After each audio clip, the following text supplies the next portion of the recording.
Hey guys, Team Starlight Beamer here with an update on Metagame as at the 12th of February. So I've just finished watching the Southeast Asia and Oceania Shadowverse Open. So we have updated the tier list as you see ahead of you right now. And also I'll be providing a bit of a breakdown as to why each of these are in the tiers that they're in, and also my general opinion on a bunch of the decks, how they play out, and their position in the metagame. So first things first, you'll notice that Tier 1, it has had a bit of a change recently, so Sephi Rune, Loot Sword, and no Shadow. So that is probably the one that will be a little bit more controversial. In our algorithm, Shadow is just barely not in the Tier 2, so it is still the third best deck. I don't think it really makes too much of a difference in terms of the labeling, in terms of is this deck Tier 1 or is this deck Tier 2? I mean, for instance, if we put Sephi at Tier 1 and we put Loot Sword in Tier 2, does it really make a difference if realistically this is the third best deck and this is the second best deck? I don't really think so, but whatever, the narrative is oftentimes more important, right? So it's up to you guys how you view it. But I think no matter how you want to look at the situation, colloquially we have used the term Big Three, so that refers to Sephi Rune, Loot Sword, and Last Word Shadow. And the reason why they call it the Big Three is because when you look at the JCG tournaments and a bunch of the other tournaments in the metagame, you'll notice that these three decks have the highest popularity. They're the ones that make the top 16 the most. And so naturally, in terms of their comparison to Spellbooster, Amulet, Armed Dragon, or Hazumi Forest, etc., they tend to have a way bigger play rate. It's like to the point where it's like, in any given JCG, you might get like over 100 for each of the Big Three, and you might get like 20 for the ones under the Big Three. So that's the scale of difference that we're talking about. But Last Word Shadow is just barely not the same performance level. If you look at the tournaments, Sephi Rune and Loot Sword have won and top 2 or whatever. Way more than Last Word Shadow have. Last Word Shadow hasn't made too many good deep runs. And on top of that, I think it also makes sense when you look at rating starter, for instance. Shadow has not had a great time in terms of win rates, so I think it does make sense. It might be potentially because the deck is a bit challenging to play, as we saw on the stream for the Southeast Asia Oceania Cup, and potentially that's what's dragging its performance down, but anyway, we'll get about more to that later. So Sephi Rune, potentially the best deck of the format. It is very, very popular. It's a deck that is very versatile game plan. So the main thing about this deck is that it's able to build a strong board early, and then it snowballs into a situation where your opponent has to keep clearing your board, but they just get stronger and stronger. You get 5/5s, which can eventually thread into the storms, and then on top of that, you have a huge amount of healing.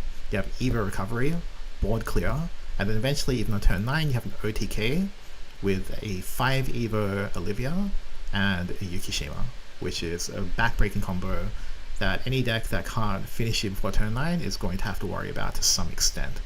And then to top things all off, on turn 10, if the game manages to go that far, they even have access to 3 Gilnalists in their deck, and when that gets invoked, they probably do actually just kill you on that turn. So Sephi Rune is an incredibly strong deck. It has very few weaknesses, it's got a good matchup spread, and that is why it is at the top of Tier 1.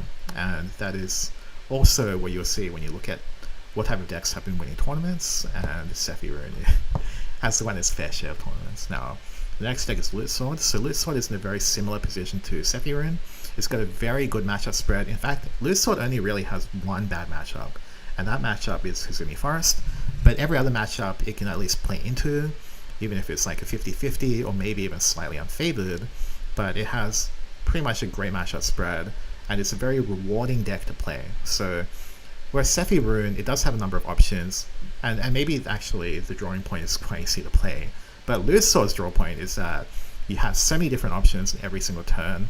You can always get better at the deck, and as you get better at the deck, as you get more mastery to it, you get a higher and higher win rate, and even the so-called unfavorable matchups, you're finding ways to win them when you might have never thought of them when you first started playing it. So, very skillful deck, and that is probably the reason why it maintains a very dedicated player base, and it has such a good performance in tournament play.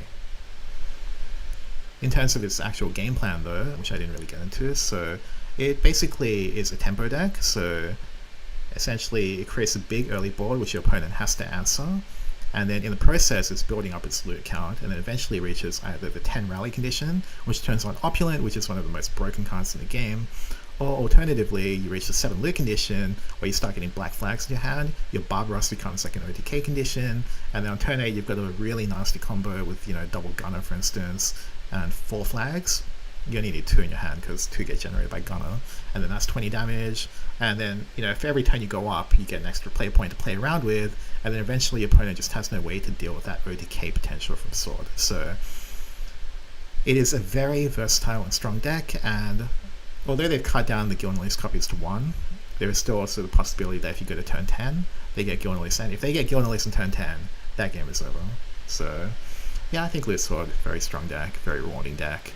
Not surprising that it's in tier 1 based on its performance throughout the entirety of the expansion, to be perfectly honest. Now moving on, we have Last Word Shadow, so the third deck and the kind of,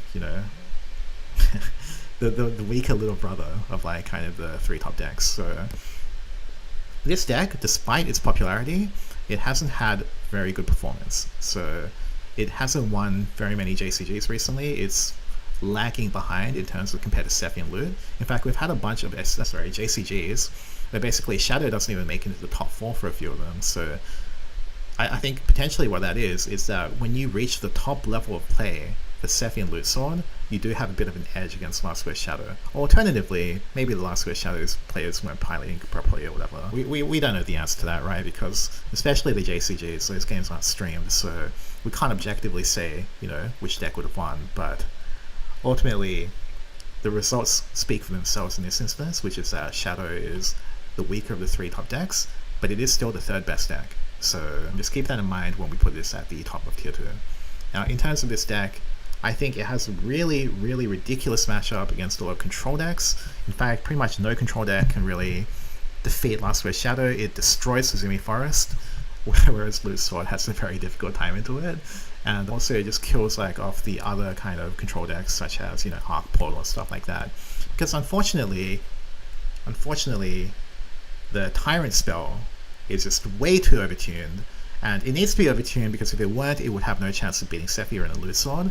But it's so overtuned that it just basically kills off all the other tier 2 and tier 3 decks that have to face off into it. So, I mean, I kind of hate Last Word Shadow in that regard, but it is a strong deck, and I'm not surprised people like playing it, especially when it's so satisfying to get destroy everything on the field, and they get 6/6 that your opponent has to, break the bones in their back in order to answer it, right? So in terms of the game plan for this, people that don't know, the key thing is to reach the 5 last word and the 10 last word breakpoint. So the 5 last word breakpoint, you get enhanced effects with Cerberus and Mino and Hugin and Mugen. So all of these cards gain rush or extra attack or whatever, right? And then once you kind of get the ball rolling, turn 6, turn 7ish, you reach 10 last words. You play as India, you clear the entire board. You get Abyssal Kernels. You might even combo with Tyrant. Your opponent is dead, either on the turn that you do the instant play or the turn after, right? But of course, sometimes you're missing one part of the combo despite the fact that there's a few tutors for them. Sometimes you just don't draw Tyrant at all. Sometimes you draw all your instant, sometimes you draw all your kernels but not the other. And then, it can suck from that perspective, but overall, the good times feel really, really good, and the bad times, damn, do they feel bad. Originally, I didn't think this deck was very challenging to play, but when I was watching the Shadowverse Open stream, as I mentioned earlier, there were a lot of mistakes on stream, to the point where the caster Ignidius, obviously, he was making a lot of jokes, but I don't think he was joking, to be honest, but, he was basically saying, Last Word Shadow looks really, really bad, and yeah, part of that is because people were just playing on stream, and I think it would have looked a lot better if people had played it, or piloted it more optimally, but I mean, I guess I'm kind of digressing with that point. Moving on to Spellboost Rune. So this deck is kind of suffering from the success of Sephi. So if they were not the same, this deck would be played a lot more. In fact, you might even see lineups where people are bringing Sephi Rune and Spellboost Rune together, right? If you could bring 2 Rune decks. But unfortunately, it's just a case that you can't do that right now. And even despite that, it has a pretty good conversion rate. It's had a few good pieces of success, so even at Rage, I think, it was brought by a few people, it topped and made it to the finals. When we look at the Shadowverse Open, we had a few people, I think 2 people, making a Spellboost Rune and progressing. So overall, this deck is good, but it's very volatile in terms of the outcomes that you can get from it. So for example, in Sword matchup, going second versus going first has a huge difference associated with them. For example, if you're going second, you open with a nuts, so you got Angel's Blessing, Chakram, and Bird on turn 4, you're pretty much just winning that game right there. And I'm sure anyone who's been on the receiving side of that as a sword player has been like, God, this game is over. And then like in other games, you just don't do anything. Like the Spellburst player just rolls over and dies, and then yeah. I think the good thing about Spellburst Rune though is it is also one of those decks that has a mastery curve attached to it. So, and this applies to people that have been playing Spellburst for a very long time as well, because Spellburst, a lot of the kind of ways that you should play the deck, they carry over between formats, so it always has that small dedicated player base, and they do get rewarded from time to time for playing it. So it is an interesting option. I think it's worth considering if you don't like Sephirun, but considering how good Sephirun is into the meta in general, I think, there's not that much of a reason to bring Spellboost unless you really like Spellboost or fits a very particular lineup strategy that you have going for you. Now moving on to Amulet Haven, so this one is being slept on by a decent amount of the community. So I think one of the things that really kind of put onto people's radars is over the past week, there were at least 2 days where I had a very, very strong win rate. So I think it was like 53%, 54% ratings.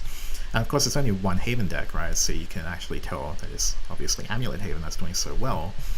And essentially, 53 and 54 is really, really high. So I think, that caused people to kind of look into it a bit more. I think actually 3 people brought it into the Rage playoffs, and all 3 of them made it into the top 8, so the finals, the grand finals. So I think this deck is really strong, but I think what's really holding it back is that people just don't enjoy playing as this deck. Like, I think no matter how good this deck gets, it's always like not going to be as popular as like a deck with a similar level of performance. Like, it's going to have less players playing it. And I think one of the big reasons behind that is because of how the deck plays out. A lot of the games, they don't really feel like they're in your control. Like, I'm not saying it's not a skillful deck to play, but there are games where you're missing a specific combo piece and you really feel it. Like, you play a game where you don't draw Wingy, or you don't draw Skullfane, you draw all your Crystallized Amulets, or some games you draw none at all. All of these weird hands, right, and these really clunky hands, they just feel so bad. And also, sometimes when you misplay on the deck, it's not obvious where you misplayed, and then all of a sudden you've got this clunky hand that you can't play at all, and you're just like, screw this deck. And actually, even if it were a misplay, like, people can't identify it, so eventually you just throw this deck away because they just think it's a high rolling or whatever, right? Which to an extent is true, right? Because you can't play better to ensure you draw a Skullfane more. But yeah, anyway. In terms of this deck though, I will mention that it has a few lopsided matchups. So for example, it's really good against like Izumi Forest. I think if it gets set up in time, it can create unanswerable wars for Sephi and Lutzor to play against. And it can even outrace Last Wish Shadow. So I think, look, you just hit 5 Crystallize, and then you just drop your combo and you go face. And you hope they can't answer it or like return the kill, and they finish them off the next turn, right? So yeah, it's pretty straightforward and yet somehow a complex deck. So we'll just leave it at that. The fourth deck, is Armed Dragon. So this one is a bit interesting. So it doesn't see that much success in Japan, especially in the 2-deck 0-ban format, but of the 2 3-deck 1-ban formats that we've seen, so the first one being the Reddit comp, and the second one being the Shadowverse Open, that was today, both of those tournaments, 3-deck 1-ban, were won by Armed Dragon. So I wonder if this is a case that, maybe this is just specifically bad against a certain deck. So I'm going to assume it's bad against Shadow, because when I was watching the champion player, Ryzen, he banned Shadow twice. And so potentially that is why Armed Dragon doesn't see play in Japan, because maybe Shadow just beats this deck, right? Which does kind of make sense to me, because obviously Deathcat Reaper is a really strong threat that can clear Forte and also defense form. And then on top of that, it has a lot of poke damage. And then finally, it's got Gilnelis access. It's got Abyssal Kernel, which if it comes up and you've got more than 8 HP, then potentially even Blast Form can't break through with effect damage. So for example, if they don't draw like the Haste Newt or the 3-cost 3/2, that also does 3 damage, etc. Or potentially you're even higher HP than that and you just straight up invincible, right? So potentially that's the reason why, but either way, I'm not super sold on Armed Dragon, but clearly it has some potential. I think it being in tier 2 is super reasonable. It has a very straightforward, kind of aggressive mid-rangey plan. And in some games, you just draw so well, your opponent can't really do anything about it. Overall, yeah, I think it's fine to be in tier 2. I think it's fine that people are bringing it and it's popular, especially in 3-deck 1-ban. And the final deck is Izumi Forest. So this deck, I'm sure everyone really hates playing against this deck if you're playing something like Sword. I personally brought this deck to the Shadowverse Open under the expectation that most people would ban this deck, and my expectation was proven correct. It was in all but one match. So, and it makes sense, right? Because basically, it's not really in your control a lot of the times. In some of these matchups, where the opponent opens with a turn 4 or 5 combo, and it's very matchup dependent. So Last Word Shadow obviously destroys Izumi, but if you're bringing like Loot Sword and Sephi, you probably don't want to play against this deck twice in a row. Like, as in, you might win with Sephi, you might win with Loot Sword somehow, but then, one of those games you can get combo off on, and it just feels terrible, and you just rather play the mirror or something like that. So that's probably why. Now, one thing I'll mention about Izumi Forest is there are 2 builds now. So the first one is pure Izumi build, which is the one that most people are familiar with.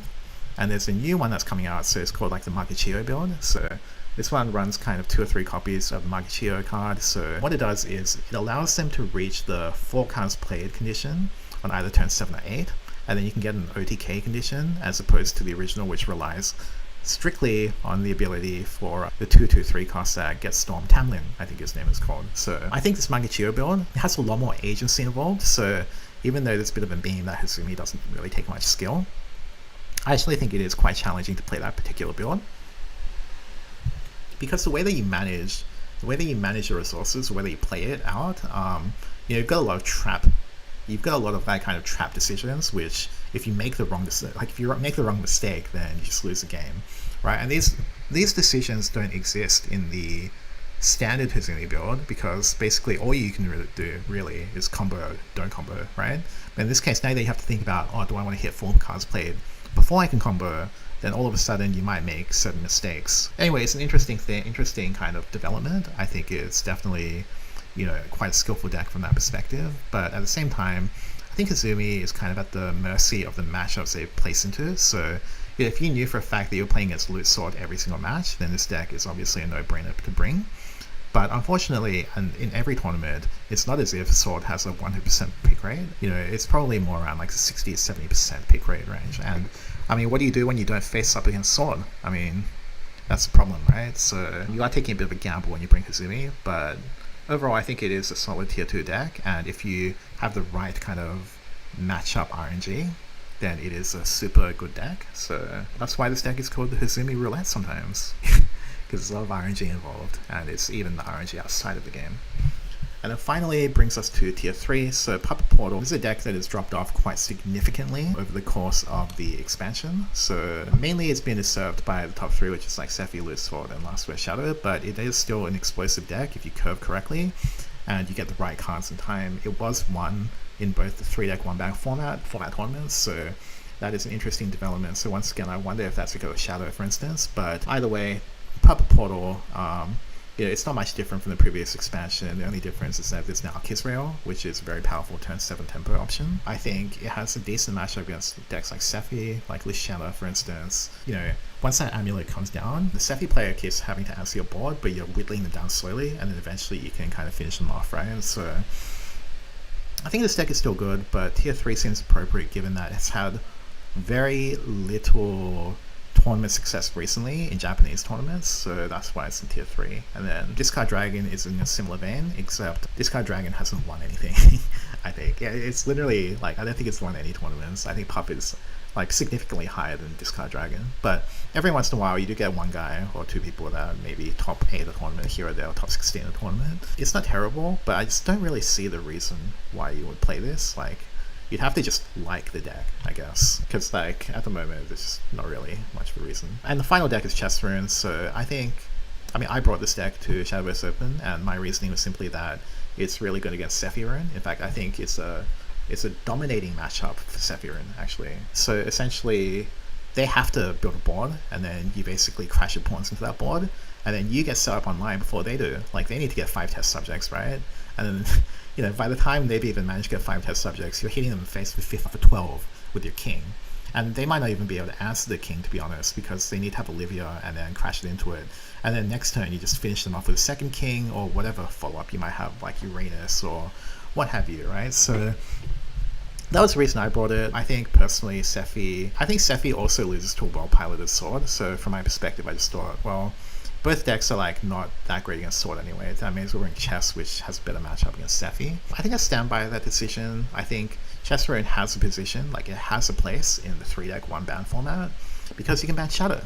And Shadow is a deck that is super popular, crushes Chess Rune, and so once that's out of the picture, I think it's a pretty viable bring. And I think that theory was semi-proven, because there was one Chad player from Team Revelation who brought Chess Rune, and he brought an interesting build. So he cut Queen completely, and he was running like Wayfaring Goblins and like a few other kind of cards that you don't see very often.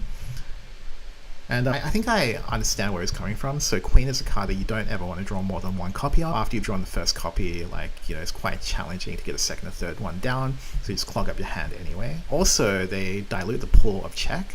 So, I mean, the Queen gets you 3 chess pieces, right? Like, sorry, 3 pawns, but a lot of the other ones give you 2 anyway. So it's not necessarily any reason to run, like, you know, Queen, because you'll reach 8 pawns anyway. I think the other thing is, I actually tried a build similar to that, and I did like it to an extent. So I ran 1 Queen instead of the 0 that Abe runs. So anyway, I think there's a bunch of room for experimentation. I think ultimately, no matter how you optimize this deck, it's not viable in 2-deck 0-ban. So it's just going to be tier 3 for as long as we consider 2-deck 0-ban formats as a primary format that our tier lists are based off.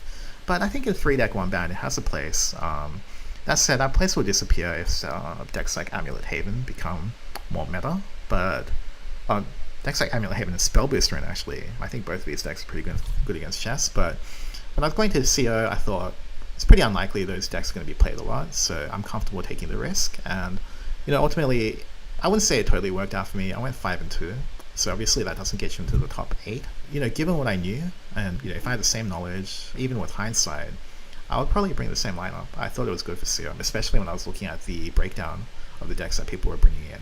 And my assumptions were pretty accurate, so yeah, Chess Rune's got a place, I think. More of a place than Discard Dragon, in my opinion. But then again, I will note that there was one player that made it to the top 8 playing some hybrid. Like, I think it was pure Discard Dragon, but he was running Inner Flame Dragon. So technically this has better results, but I mean, again, Chess Rune's unviable in 2-deck 0-ban. Okay, moving on. There's also the tier 4 decks, so I won't go into too much detail about these. I think these decks, they have like at least one weakness to like a major top 3 deck, if not multiple tier like top 3 decks. So in that case, you just really can't see play in the tournament environment, because it's just not like, there's no reason to bring it, right? Even though it can technically beat them. And in fact, I think, you know, if you consider that a lot of people don't pilot these very highly technical tier 1 decks properly, then if you play on ladder, you'll obviously be able to climb. But the problem is that in tournament play, I mean, you can't put it anywhere other than 4, because nobody's bringing these decks, and even when they do, they lose to people who are playing these top decks very proficiently. I really enjoy some of the top 4 decks, so I played a lot of Control Portal, one of my favorite decks of this expansion. But unfortunately, you know, when decks like Shadow exist and they have option of when they have the Feast, like, it doesn't even matter. Like, even if your max HP goes like 24 or something, you still lose. So it's a similar story for like Bahamut Dragon and like Control Forest and all that. So either there needs to be some nerfs, or there needs to be like support and mini expansion for these cards to rise up. Now the final segment of this video is just a recap in terms of tournaments for this week. So the key ones, I'll start with the one on last Saturday actually. So this one is probably like an indication of the state of the meta. So this was the JCG on the 5th. So there were 3 decks that I think made 31 out of the 32 decks in the top 16. So basically Sword, Shadow, and Sephi, 31 out of 32. And there was just one Hazumi deck that made it to the top 16. And I think that Hazumi deck just lost in the first round anyway. So it's really, really rare that you get a tournament where there's only 4 decks make the top 16. But surprisingly, when you look at this JCG 4 decks and this JCG 5 decks, so basically the Japanese have really settled into a routine, into like a, you know, into a very kind of clear kind of, they basically solved the meta, right? In quotation marks, because this doesn't include, for example, Crystallized Haven, which I think maybe next week when the JCGs start up again, we'll start seeing more of. But yeah, it's a very homogeneous meta in the 2-deck 0-ban format. And I think the part of that is just simply, when you have no ban and you have no ability to control your matchups in any way, shape, or form, when that happens, your options are just so limited. So that's probably why. Moving on, so we've got the Rage Spring Tournament. So this one, it did come up a bit later onto our site, because we were working out the optimal way to kind of present the data for this. So moving forward, these should probably show up close to the day of the actual results coming up. But yeah. Not much to say about this because it says actually I think maybe 2 weeks ago. The next one was the monthly Reddit Cup. So this one was a 3-deck 1-ban format. So the interesting thing about this tournament is that Puppet Portal and Armed Dragon lineup actually won this tournament. The only difference from the CO SVO is that he ran Loot Sword instead of the Sephi that the champion of the CO1 ran. So it's very interesting that this was the case. And I'll point out the other thing that is interesting is that I think for both of these tournaments, so both the Reddit Cup and the CO Cup, both of these tournaments had Shadow as the most popular deck. So there's obviously some kind of connection in terms of the Western/CO scene. Well, potentially it's more of a 3-deck 1-ban thing, but either something about that is what is causing kind of the Shadow to be the most popular deck. Moving on to the JCG on the 8th of the month. So Hasumi didn't make this tournament at all in terms of the top 16. Instead, we saw Spellboost and Armed Dragon. I think neither of them got past the top 8. But they had a good conversion rate for the amount of people that were bringing them. I think, ultimately it is really a big 3 meta. So Sword, Shadow, and Sephi. But again, we'll see how it develops because obviously the Rage playoffs did have quite a variety of different decks. So I think the key thing to mention here is that Loot Sword was not the most popular deck of this tournament. It was Sephi, but Loot Sword had 40% conversion rate and Sephi had a 28.57% conversion rate. And the big winner was Amulet Haven, which had 3 people bring it, and all 3 of them made it into the grand finals. Spellboost Rune had a similar level of high success, so 3 people brought it and 2 people made it to the top 8. And then Shadow's results weren't particularly great, even though it was quite popular. So, and the final one was just Discard Dragon. So there was one guy, he put his Discard Dragon list. I thought it was quite interesting because he ran, not only did he run Ultimate Bahamut, but he also ran Infinite Flame Dragon. I think the good thing about these cards is that because you're running a discard deck anyway, you can just discard them if you don't need them. And then Baha has the Accelerate effect anyway. So it was just very interesting. This deck looked pretty good actually on stream. So I think, maybe this is like a more refined, optimized list. Maybe we'll see a bit more of it moving forward. So I just point that one out. And then Hasumi Forest, 3 people brought it, they all failed to make it. The one thing I'll mention is I was watching the stream and there was one player who got really screwed over. He's a pro player, I think he was. And basically what happened is he brought he brought Hasumi, but in the final match, he got faced off against, what was it, Spellburst and Last Word Shadow. Those 2. And basically for those 2 decks, you don't even before you've started the match, you'll already feel like you're at such a huge disadvantage, as if you've already lost, right? So I felt really bad for him, but at the same time, that's what you get when you play Hasumi. If your opponent's not playing Sword, then unlucky, man. Maybe next tournament. He took a risk, and obviously, sometimes that risk pays off, sometimes it doesn't, and in this case, Hasumi Forest was a risk that did not pay off for anyone. And that is pretty much it for the Rage Spring tournament. You can of course watch the tournament via the tournament page. It should take you somewhere. I haven't tested it here, but it will either take you to the Rage page or the VOD. I'm not sure. I'll check out for this video. And then finally, we've got the SVO CO Feb Cup 2023. So again, 3-deck 1-ban format. Shadow is the most popular deck, followed by Loot Sword and Sephi. And then Armed Dragon and Spellboost Rune had pretty reasonable kind of conversion rates as well. 2 people kind of making the top 8 out of both. And of course, Armed Dragon winning the tournament, and so did Puppet Portal. Interestingly, 28 people did bring Puppet Portal, but it was just some one Giga Chat that ended up winning it all. And then Chess Rune, like I mentioned earlier, so Revelations AB. I don't know how to pronounce his name, unfortunately. But yeah, he had a quite unique kind of deck list, so if you're a chess enthusiast, you can try this list out. It's very different from the one that I played. I think chess is a good bring if you're expecting a lot of Sephi Rune, but it's a very risky pick because it's very bad against Last Word Shadow and it's quite bad against decks like Spellboost Rune. So your mileage will vary in terms of your matchup RNG, but obviously he had pretty good matchup RNG, I would say. So he must have faced off against a pretty decent amount of Sephi players and board-based decks, so which is where Chess Rune really excels. Always worth consideration. And then Bryson, of course, Armed Dragon, Sephi Rune, and Puppet Portal. So I did have a few choice words about this, so I think just based on the state of the meta, I don't think there's much of a reason to bring Armed Dragon, Puppet Portal before you bring Sword. As in, I think there's no reason not to bring Sword if you were competent at both Sword. If you had to choose between Sword, Armed Dragon, and Puppet Portal, right? I think you would never pick Armed Dragon or Puppet Portal if you were competent at Sword. Like, that's my view, right?